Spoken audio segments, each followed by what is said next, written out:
My husband, Eric, and I live in Norcross with our 2 children and my father. We moved to Norcross 12 years ago. My husband had been at Microsoft for 10 years and was looking for a new adventure. And we were limited to living where Kaiser Permanente sold plans. I'm a juvenile diabetic, and before Obamacare, the ACA, I was uninsurable, but I had insurance through a nonprofit, which Kaiser is. And so anywhere Kaiser sold plans, I could live. So Atlanta was sunny and warm and far away from the cold and rain of Seattle, so we moved here and settled in. I have been active politically from a young age. The first campaign I ever worked on was Leon Panetta's. I baked 500 grand muffins when I was 13 years old for a fundraiser for one of his re-elections, and I have never eaten that recipe again. I cannot be in the room when my mother bakes it, but I didn't lose a taste for politics. When I went to college, I studied government and French at a small liberal arts school in California, and I had the opportunity to intern for Representative Panetta. He represented a diverse district in California, and the internship coincided with the Persian Gulf War. I actually got to DC the day the war started. This job was a full-time job, and then I had to take 2 classes, and then I had to write a research paper. So the research paper that I wrote was, how did you decide how to vote on the authorization of use of military force to go to war? This was a district that had hippie liberals at UC Santa Cruz who were protesting the war. It had an active military base sending my classmates off to the Middle East to fight. Lots of Republicans in the Carmel area, very pro-war. And then all these farm communities like the one I grew up in. How do you represent that? This is a man who was the chair of the House Budget Committee, so he cared about the debt and deficit. Because surprisingly, Obama didn't start deficit spending. He was a practicing Catholic, got up and walked to Mass at 6 a.m. every day. So he had personal religious views that weighed in. So I interviewed him, and what he taught me was, the first job of a representative is simply to be a listener. So my campaign over the last year has been predicated on going out and listening to voters. I will be honest with you about what got me into this race. Healthcare got me into this race. I have been a lifelong diabetic. I've been a Kaiser member for 40 some years, and I actually have spent my career in managed healthcare. I studied government and foreign policy and international relations, and then I worked in healthcare. So you don't always do what you go to college for.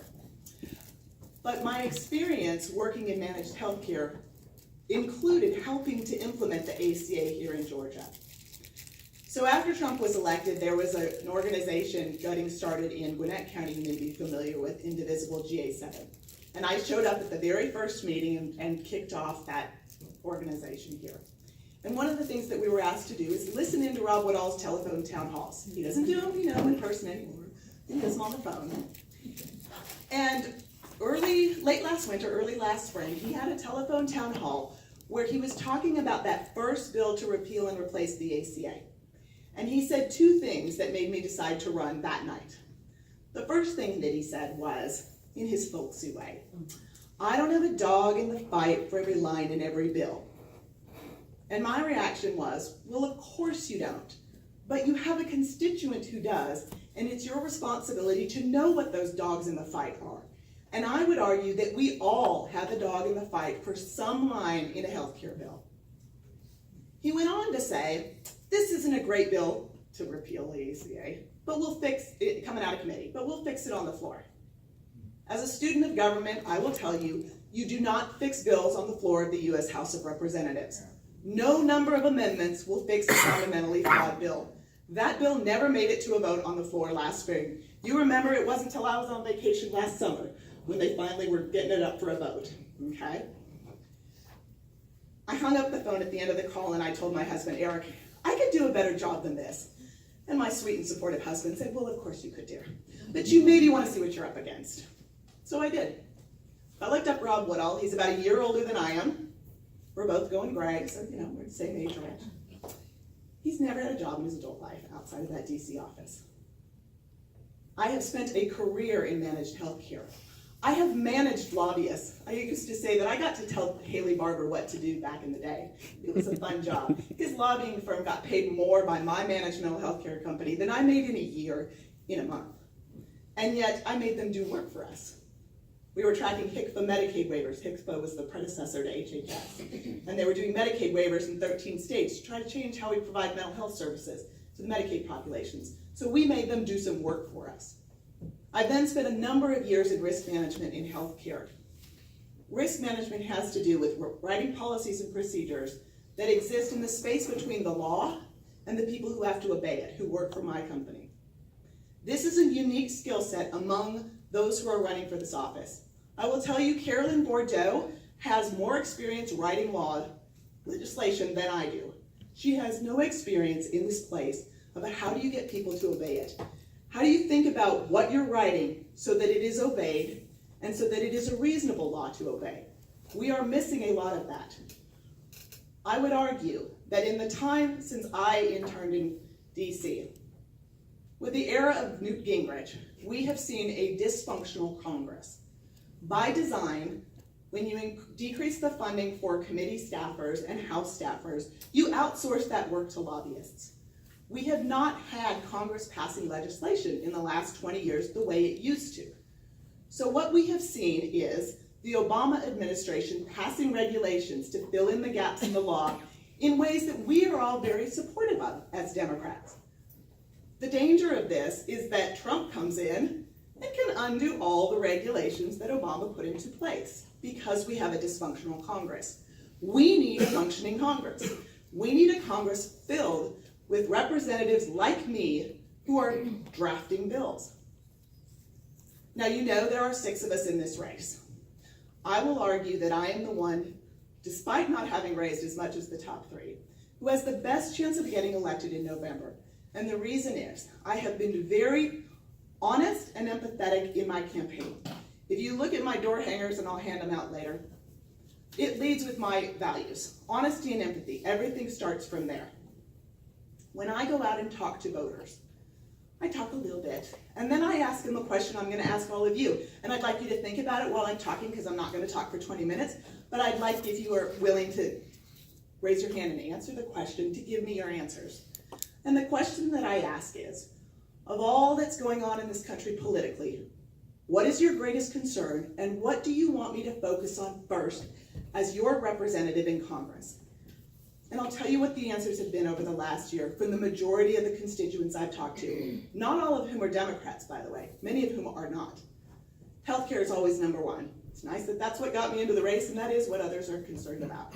When a middle-aged white man tells me he hates the ACA, I can guess that he is a small business owner, or he's an entrepreneur trying to get individual coverage on the exchange, and he makes too much money to afford a subsidy, and it's not affordable for his family. And I know Cindy Zeldin can talk about that later. The other things they talk to me about are education, immigration reform, and then we used to say, it's the economy, stupid. And what that has come to mean to people in our district is 2 things, wages and taxes. For many of the people that I talk to, they are not earning a living wage. So for me, part of my platform is raising the federal minimum wage, not up to a living wage, but at least to $15 so we can get closer to that. For those of us who are earning a living wage, it really matters how we are being taxed and where our tax dollars are going. A lot of you as committed Democrats who vote in primaries are getting a lot of mailers for Carolyn, Ethan, and David. And they're telling you a lot of things about what they're going to do. There's a lot of anti-Trumpism. I am very deliberately not running an anti-Trump campaign. What I say about the president is, my values start with honesty and empathy. I don't see a lot of that from him, and I leave it at that. The reason is that when I serve you in Congress, I have 434 coworkers. On any given day, I need at least 217 of them to agree with me to pass a piece of legislation by 1 vote. On any given day, the issue that we're voting on is going to change, and the people that I'm collaborating with is going to change. So I cannot have spent 9 months on the campaign trail dissing their leader, our president, and expect them to want to collaborate with me. What I have seen over the last 20 years is nobody is willing to compromise. What I have not seen over the last 20 years is anybody willing to collaborate. If we want a different outcome, we need a different input. I am running for the U.S. House of Representatives to represent every constituent in this district, whether they donated to me, whether they vote for me, whether they are eligible to vote. Children are my constituents. Undocumented immigrants are my constituents. And I must represent all of you if I am to be effective for you. So that's a little bit about me. Given the question that I asked, does anybody want to tell me what their concern is and what they want me to focus on? Yes. Well, in addition to, healthcare and jobs and all, what just happened in Jerusalem and what's going on, what do you think? Obviously, moving the embassy is catastrophic. I think it's going to throw us back into, being destabilized in the Middle East. So how do we fix that? I mean, what can we do now that he's opened that box? I fear that there is very little we can do in the short term. I think as long as Trump is president, the new embassy will stay in Jerusalem. This was a strategically foolish choice. I got into a discussion last night with a gentleman.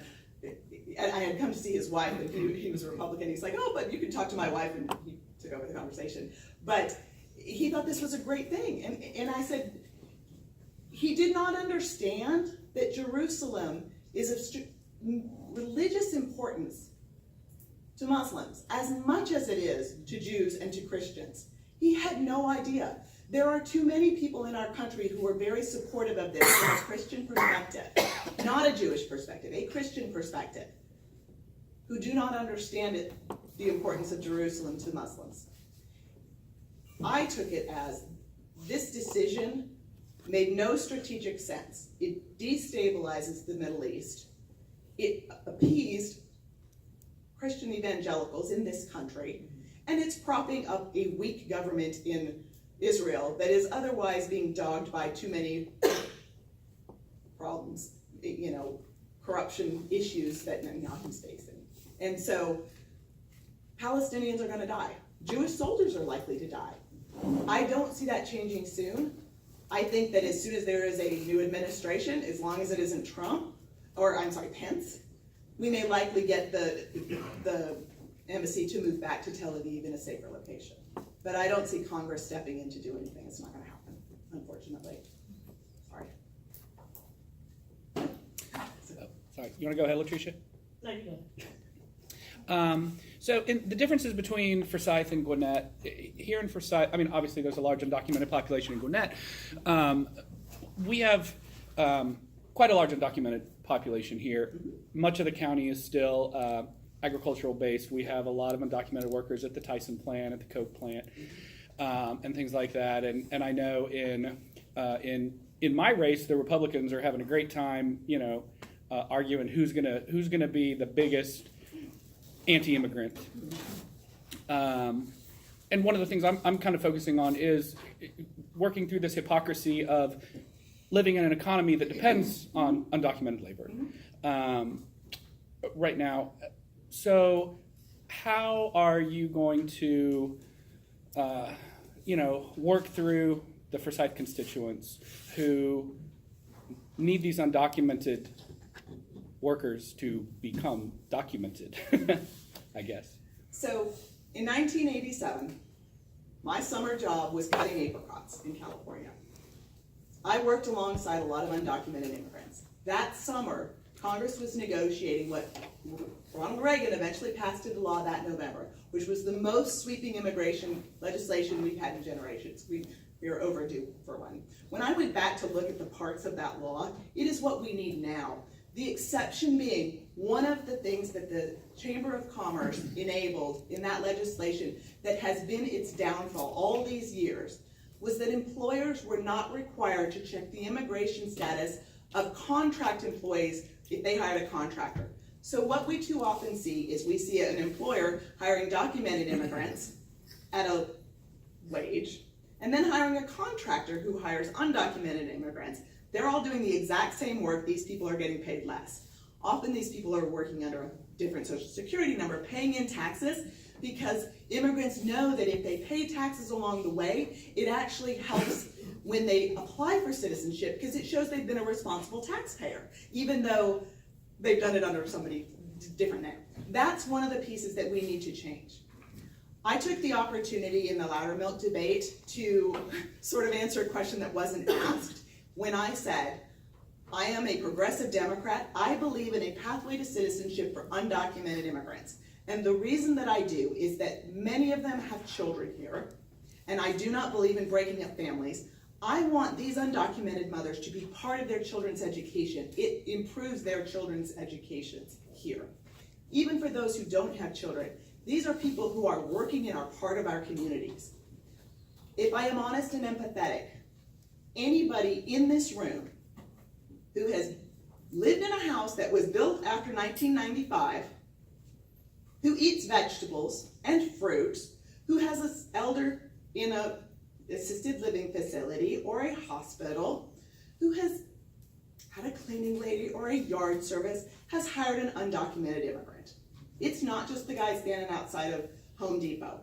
We need to be honest about our responsibility for undocumented immigrants. And I believe part of taking responsibility for us is pressuring the rest of my members of Congress to pass comprehensive immigration reform and to tell them to be brave and honest with their constituents. What we saw with the breakdown in the Obama year with the attempt to have legislation at the time was they lost their courage. And we need to get them to hold on to their courage so we can make some progress on this. You say they, who you're referring to Congress? Mostly it's the Republicans in Congress, those that, there was the Gang of Eight, you know, that were pushing this legislation and then they backed off and they got scared. We need them to be courageous. And we need them to be honest with their constituents. That's one of the things that I really struggle with, is when politicians lie to their constituents and gloss over things, you know, instead of having tough conversations of, look, we gotta own this too. So that's who I'm talking about. So we obviously, well, I believe there's an issue with law enforcement. To me, it's like the Klan with guns. That's the way I'm categorizing. You know, we just had an incident in Alpharetta where a 65-year-old lady was like pulled out her car and shoved up against a police officer car. So we have the issues with the police. We have the issue with ICE doing, you know, bad things to detainees. What would you want to do as a congressman, Representative.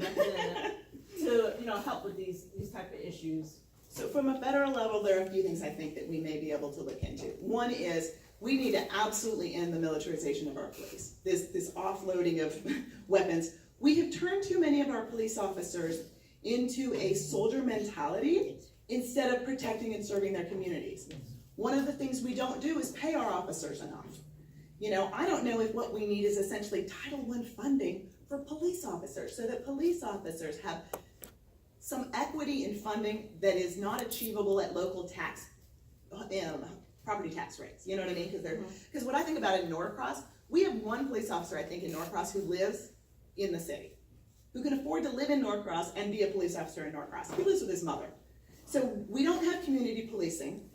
We don't have police who view their community as one to protect and to serve. We also need, I would argue, implicit bias training for police officers. We all have implicit bias, and it's a new way of talking about it, but it is perhaps a way that will get over the ruffled feathers of white privilege that we deal with. There was an article in Saturday's AJC about the women who are running in the 7th district, and so my picture was in there, but one of the things in the article was a quote by Rob Woodall saying, we don't have gender identity politics in Republican politics. We don't have racial identity politics in Republican politics. They have that in some Democratic districts. And I was having none of this. So I put a post on my Facebook page, and I said, in a year, over a year of talking to constituents in this district, in just the last week, I've had a dozen black men tell me they are afraid for the lives of their children, their sons, their grandmothers, their wives, themselves, at the hands of police brutality. No white man has ever told me that. Gentlemen, if you're afraid of that, raise your hand. That's racial identity politics. To deny it is the epitome of white privilege. And I will tell you, I'm probably at my 20 minutes, so I'll wrap things up. I will tell you that as a white woman moving here 12 years ago, it didn't ever occur to me to apologize for being a Democrat, because I lived on the West Coast for 9 years. Whatever, I'm just saying I'm a Democrat. But what I also found out very quickly, so I didn't hide my blue light, but what I also found out pretty quickly was that as a woman, I can say things that will get my husband punched in the nose. And that white lady privilege that I have, I believe comes with a responsibility to speak honestly and empathetically about the issues that you are facing in the Black community that I don't, because I'm white. And we need more candidates and more representatives to be brave. And if I get punched in the nose, well, so be it. I get punched in the nose. But I am not going to live in fear of what I say when I am speaking honestly and empathetically. And if it ruffles the feathers of somebody who has white privilege, who can't stand the word to be heard, I'll say, I'm sorry, that hurts your feelings. And I'll end the conversation there, but they're going to have trouble sleeping that night, and I'm not. So I'm Kathleen Allen. I am running for the U.S. House here in the 7th District. I ask for your vote in the May 22nd primary and in the July 24th runoff, because there will likely be a runoff.